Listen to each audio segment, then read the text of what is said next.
నమస్తే ఫ్రెండ్స్. నేను మీ Shravani. Welcome back to Shravani's kitchen. ఈరోజు మన శ్రావణీస్ కిచెన్‌లో కట్టె పొంగలిని అతి మధురంగా, మృదువుగా ఎలా చేయాలో ఈ వీడియోలో మీతో షేర్ చేసుకోబోతున్నానండి. భగవంతునికి నైవేద్యం కోసమైనా, భక్తునికి కడుపు నిండా కమ్మగా తినాలన్నా ఈ కట్టె పొంగలి 100% పర్ఫెక్ట్‌గా సరిపోతుంది. అంత రుచిగా ఎన్ని సార్లు ఇలా చేసుకొని తిన్నా బోర్ అనేది ఉండదు. ఎన్నో విధాలుగా మీరు కట్టె పొంగలిని ఇప్పటికే చాలా సార్లు ట్రై చేసి ఉండొచ్చు. అందులో ఈ మెథడ్‌లో చేసిన కట్టె పొంగలి చాలా స్పెషల్ టేస్ట్‌ని, యూనిక్ టేస్ట్‌ని ఇస్తుంది. ఏ సందర్భంలో అయినా ఈ కట్టె పొంగలిని ప్రిపేర్ చేసుకోవచ్చు. అది ప్రసాదం కోసమే కావచ్చు, లేదా బ్రేక్‌ఫాస్ట్ కోసమైనా, లేదా లైట్‌గా డిన్నర్ చేయాలన్నా ఇలా చేసిన కట్టె పొంగలి బెస్ట్ ఆప్షన్ అన్నమాట. మరి ఆలస్యం చేయకుండా అందరికీ నచ్చేలా కట్టె పొంగలిని సింపుల్ అండ్ బెస్ట్‌గా ఎలా చేయాలో ఇప్పుడు చూసేద్దాం రండి. ముందుగా ఏదైనా కప్పు కొలతను తీసుకోండి. మీరు కొంచెం చేయాలనుకుంటే ఇలా చిన్న కప్పుతో, లేదా ఎక్కువగా చేయాలనుకుంటే కొంచెం కప్పు సైజ్‌ని పెంచుకొని చేస్తే సరిపోతుంది. అలాగే ఇక్కడ నేను కట్టు పొంగలి త్వరగా అవ్వడానికి కుక్కర్‌లో ప్రిపేర్ చేస్తున్నాను. ఇందులోకి ఒక కప్పు బియ్యం తీసుకోండి. వెయిట్ వైస్ చూసుకుంటే నేను తీసుకున్న బియ్యం అనేవి 180 గ్రామ్స్ వరకు ఉంటాయి. అలాగే ఇక్కడ నేను నార్మల్ బియ్యం తీసుకుంటున్నాను. మీరు కావాలంటే రేషన్ బియ్యమైనా వాడుకోవచ్చు. మనం తీసుకున్న కప్పు కొలతతోని ఈక్వల్‌గా ఒక కప్పు పెసరపప్పును ఇలా కడాయిలోకి తీసుకొని తక్కువ మంట పైన బాగా ఫ్రై చేయండి. ఎక్కువ మంట పైన ఫ్రై చేశామంటే వేగక ముందే తొందరగా కలర్ వచ్చేస్తుంది. కాబట్టి తక్కువ మంట పైన కలుపుతూ బాగా వేపండి. నిజానికి మనం ఇంట్లో కట్టె పొంగలి చేసినప్పుడు బియ్యం క్వాంటిటీని ఒక కప్పు తీసుకుంటే పప్పు క్వాంటిటీని ముప్పావు కప్పు లేదా సగం వరకు తీసుకుని చేస్తుంటాం. కానీ హోటల్ వాళ్ళు కట్టె పొంగలి రుచిని పెంచడానికి, అలాగే మృదువుగా ఉండడానికి ఇలా పప్పుని బియ్యాన్ని ఈక్వల్ గా తీసుకుంటారు. సో మనం తీసుకున్న పప్పు అనేది ఇలా బాగా వేగి కొంచెం ఇలా కలర్ మారుతుంది అనేటప్పుడు స్టవ్ ఆఫ్ చేసేసి ఇప్పుడు ఈ పప్పుని బియ్యంలోకి తీసుకోండి. ఇప్పుడు ఈ పప్పు బియ్యాన్ని ఒక 2-3 సార్లు బాగా కడిగి తీసుకోండి. ఇప్పుడు ఇందులోకి మనం తీసుకున్న కప్పు కొలతతోని ఒక 3 కప్పుల నీళ్ళను తీసుకోండి. నీళ్ళను ఎక్కువగా తీసుకుంటే విజిల్ వచ్చినప్పుడు ఎక్కువగా పొంగిపోతుంది. సో ఇలా 3 కప్పుల నీళ్ళను తీసుకున్నాక ఇందులోకి ఒక టేబుల్ స్పూన్ నెయ్యిని తీసుకోండి. అలాగే నెయ్యిని కూడా ఈ టైంలో ఫ్లేవర్ కోసం మాత్రమే ఇలా కొంచెం తీసుకోండి. అలాగే రుచికి సరిపడా 1.5 టీ స్పూన్ వరకు ఉప్పుని తీసుకొని కుక్కర్ మూత పెట్టి ఒక 3 విజిల్స్ వచ్చేంత వరకు హై ఫ్లేమ్‌లోనే ఉడికించండి.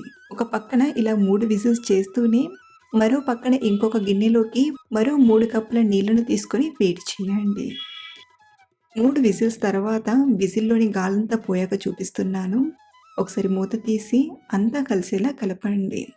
అన్నం, పప్పు చక్కగా ఉడికిపోయాయి. ఒకసారి కలిపి తీసుకున్నామంటే అన్నం లైట్‌గా మ్యాష్ అవుతుంది. మరి మనం ఒత్తుతో కలపాల్సిన పని కూడా ఉండదండి. జస్ట్ ఇలా ఒకసారి అంతా కలియబెట్టి ఇందులోకి పక్కన వేడవుతున్న నీళ్ళను తీసుకుందాం. ఒకేసారి మొత్తం వేయకుండా ఫస్ట్ కొంచెం నీళ్ళను తీసుకొని బాగా కలిపి ఆ తర్వాత మిగిలిన నీళ్ళను తీసుకోండి. ఈ క్వాంటిటీ వాటర్ అనేవి కరెక్ట్‌గా సరిపోతాయండి. అదే మీకు కట్టె పొంగలి ఇక్కడ చూపించిన దానికంటే ఇంకా పల్చగా ఉండాలంటే కొంచెం నీళ్ళ క్వాంటిటీని పెంచుకోవచ్చు. ఇప్పుడు ఈ కట్టె పొంగలిని మరొక 2 నిమిషాలు ఉడికించుకుందాం. చూడండి, మనకు కన్సిస్టెన్సీ అనేది మరీ గట్టిగా కాకుండా, అలా అని మరీ పల్చగా కాకుండా ఇలా ఉండాలి. ఇప్పుడు ఈ కుక్కర్‌ని రెడీగా పక్కనుంచేయండి. ఇప్పుడు పోపు కోసం ఒక టేబుల్ స్పూన్ నూనెను తీసుకోండి. అలాగే మనం ఏ కప్పుతో అయితే బియ్యం కొలిచి తీసుకున్నామో అదే కప్పుతో ఒక అరకప్పు నెయ్యిని తీసుకోండి. ఇలా ఈ క్వాంటిటీ నెయ్యిని తీసుకోవడం వలన తినేటప్పుడు కట్టు పొంగలి వెన్న పూసల నోట్లో కమ్మగా కరిగిపోతుంది.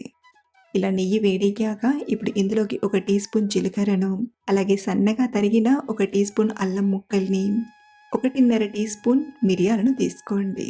ఇలా తీసుకున్న వీటిని కొంచెం దూరగా ఫ్రై చేశాక ఇందులోకి ఒక 2 టేబుల్ స్పూన్ల జీడిపప్పు పలుకుల్ని తీసుకొని మరి కాస్త ఫ్రై చేయండి.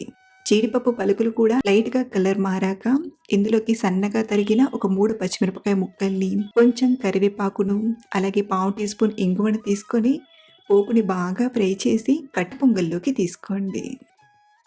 ఇప్పుడు అంతా కలిసేలా ఒకసారి మంచిగా కలియబెట్టామంటే కమ్మని రుచిగా కట్టె పొంగలి రెడీ అయిపోయినట్లే.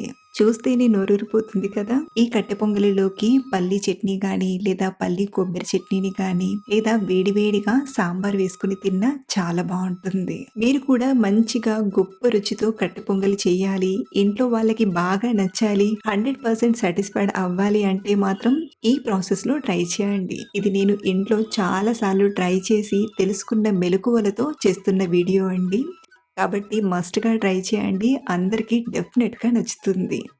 మీరు ట్రై చేశాక మీకెలా వచ్చిందో కింద కామెంట్‌లో చెప్పడం మర్చిపోవద్దు. మీరు ఇచ్చే కామెంట్స్‌తో మరో నలుగురు హ్యాపీగా ట్రై చేస్తారు. అలాగే మరిన్ని టేస్టీ రెసిపీస్ కోసం మన ఛానెల్‌ని ఫాలో అవ్వండి. Thank you for watching.